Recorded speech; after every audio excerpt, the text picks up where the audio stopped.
Thank you very much, Your Excellency. And now we come to the keynote from our Women of Steel. She is the longest-serving Home Secretary in the United Kingdom, now currently an MP from Maidenhead, with an illustrious record, in fact, of performance. And there's a very interesting fact about her, which I believe few of you might be familiar. I just found it when I was attending another Women Congress a few days back, Tina Brown's, where the Home Secretary was also invited. And we found out that late Prime Minister Benazir Bhutto, she was the one who set the mat between the Home Secretary and her spouse. So she was the one, in fact, who became one of the reasons for them to get married. And as it's a very happy marriage, I think Pakistan could take credit for that. So may I request Madam Home Secretary to come on the stage with a big round of applause.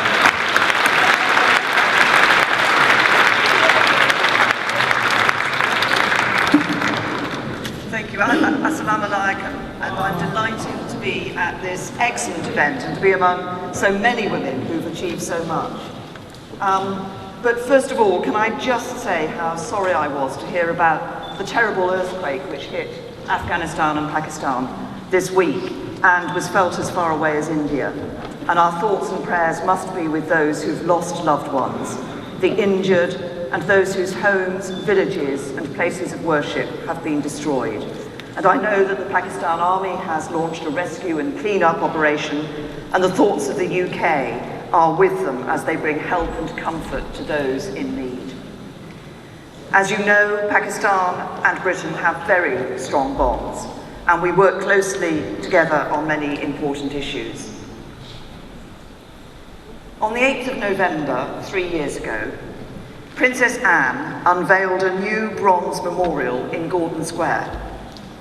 It was erected to commemorate the self-sacrifice of an extraordinary special operations executive agent during the Second World War. That agent was Noor Inayat Khan, and the memorial was the first of its kind to a Muslim woman in Britain, and one of the few around the world.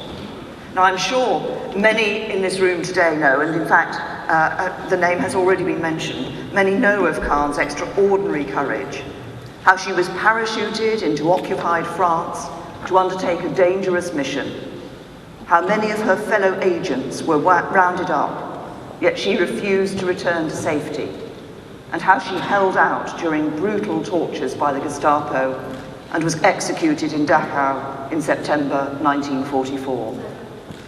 Khan's family originated from pre-partition India. She was born in Moscow and she spent many years growing up in France. But she is a truly British Muslim heroine and one of whom we should be incredibly proud. And Khan's courage and bravery was recognised when she was posthumously awarded the French Croix de Guerre and the George Cross in 1949. But her achievements have not always been remembered, and it is right that we pay tribute to her tremendous contribution to this country.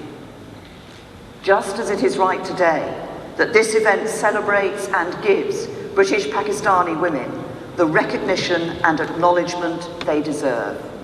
So I want to thank the World Congress of Overseas Pakistanis for organising the Women Achievers event. In particular, I want to mention Sajjad Karim, Chairman of the World Congress of Overseas Pakistanis and Member of the European Parliament, Syed Gama Raza, Co-Chairman and Director of Conservative Friends of Pakistan, Dr. Suhail Chugtai, President of the World Congress of Overseas Pakistanis UK, the Board of Governors and members of this organisation.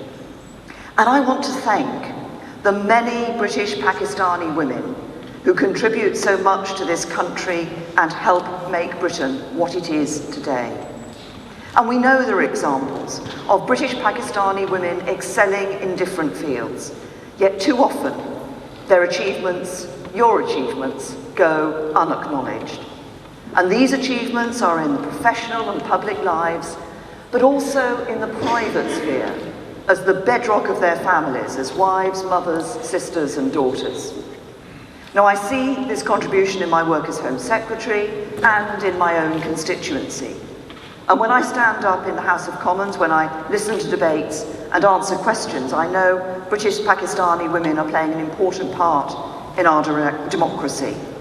Yesterday I was attending Prime Minister's questions, and on the benches of the House of Commons are more women MPs than ever before. That includes Nusrat Ghani, Tasmina Ahmed Sheikh, Yasmin Qureshi, Shabana Mahmood and Naz Shah.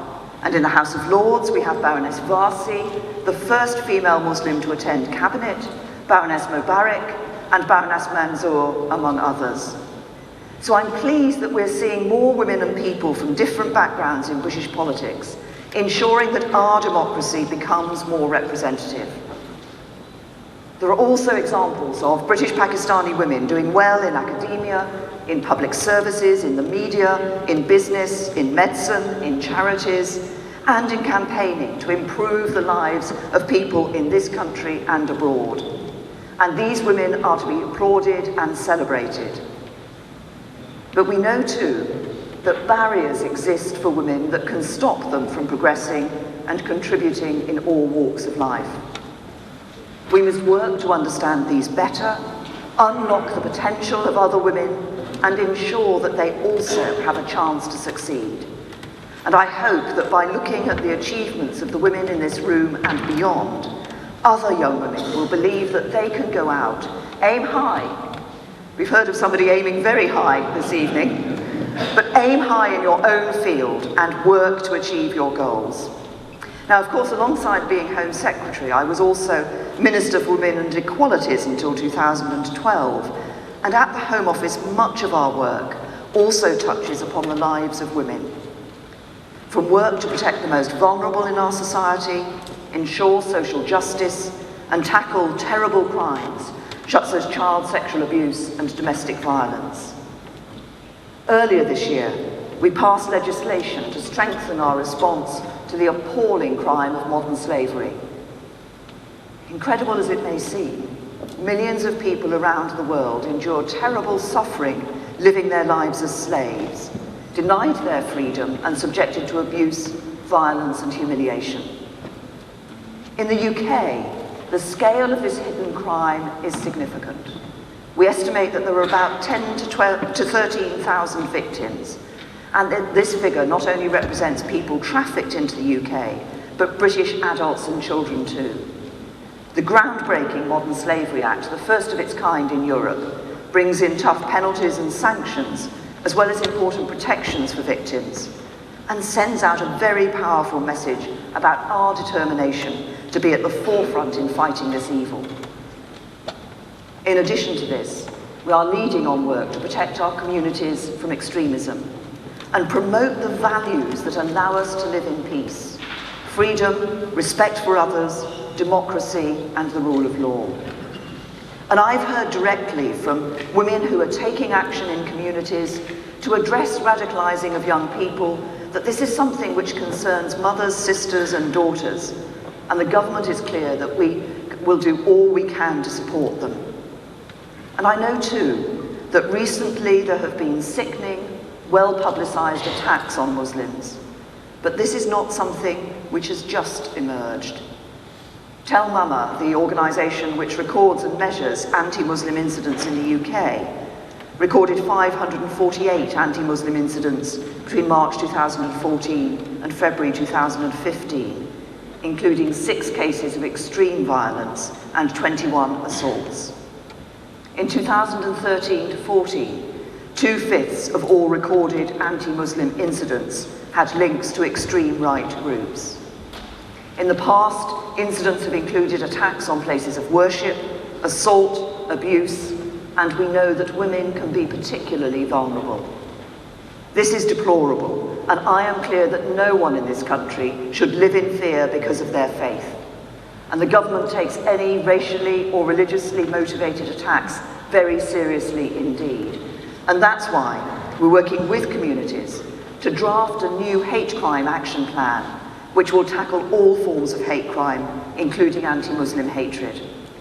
And I've asked all police forces in England and Wales to record separately religious hate crimes against Muslims and members of other groups. And this is the first step to ensuring that we understand the nature of the hostility that Muslim communities face. In addition, we want to ensure that men and women in all communities are able to make the most of what this country can offer, particularly in regards to education and employment. So the government has asked Louise Casey to conduct a review into how we can boost opportunity and integration in our most isolated communities. It will be wide-ranging, developing our understanding, engaging with communities, and identifying interventions. And Louise will provide me and the Prime Minister with an interim report on her findings early next year.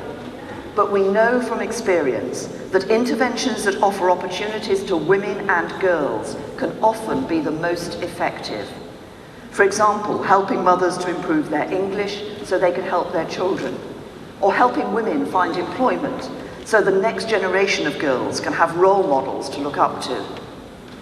And it's to the theme of role models that I want to return. I've talked about Noor Inayat Khan, but there are other women too. We've just heard reference being made to the late Benazir Bhutto, who, as you've just heard, I had the privilege of knowing, and she did indeed introduce me to my husband. But other women too, like Malala, women of extraordinary courage.